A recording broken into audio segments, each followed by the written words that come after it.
Good afternoon, Australia, and thank you, John, Phil, and Bruce for inviting me to contribute to your discussions there in Canberra today.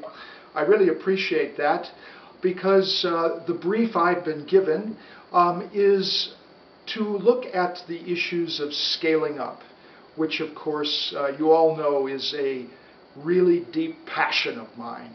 But I'd like to put this discussion of scaling up into a bit broader perspective and look at what I call EverGreening analytics that would guide the scaling up and policy action.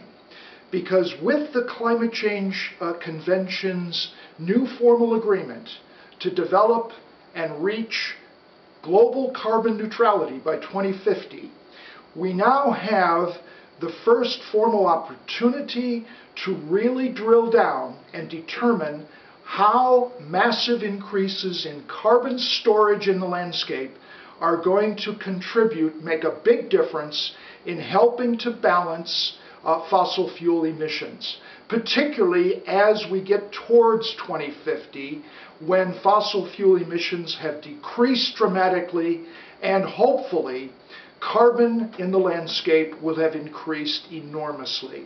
In fact, we're talking about the real issue of carbon capture and storage in the world, which is photosynthetic carbon capture and storage.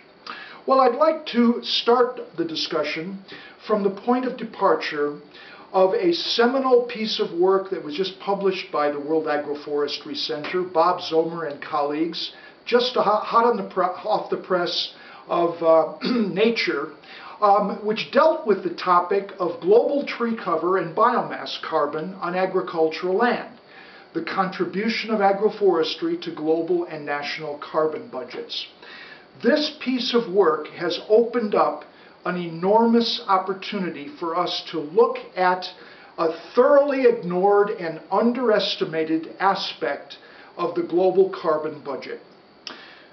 What Bob and his colleagues have found from their rigorous analysis in 2000 and 2010 is that currently over 43% of the world's agricultural land now has greater than 10% tree cover.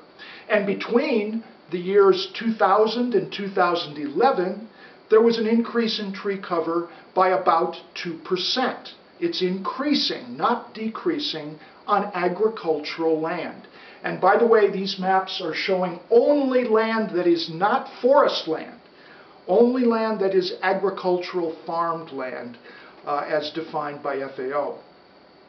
Now, what we found is that the highest tree cover tends to be in places like Southeast Asia, where over 45% of the entire agricultural land domain is now over 45% tree cover on the entire agricultural domain in that region, as well as in Central America, where you also have over 45% tree cover in agricultural land. So those more humid areas have tree cover that is approaching 50% of the land. Now, when you come to South Asia, you find that tree cover is between 10 and 30%. Also, much more than you might expect in an agricultural continent like India, and also in large parts of subhumid Africa and Central and Western Europe as well.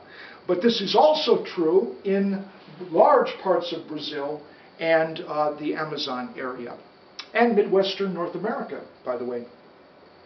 Now, if we look at carbon storage in agricultural lands, carbon storage has been estimated now by Bob Zomer's paper to be about 45 picograms of carbon globally. Over 75% of that agricultural carbon, or biomass carbon on agricultural land, is through tree cover. Indeed, more than 1/3 of agricultural land has now more than 75 tons of carbon per hectare, and 1/4 of agricultural land has in excess of 100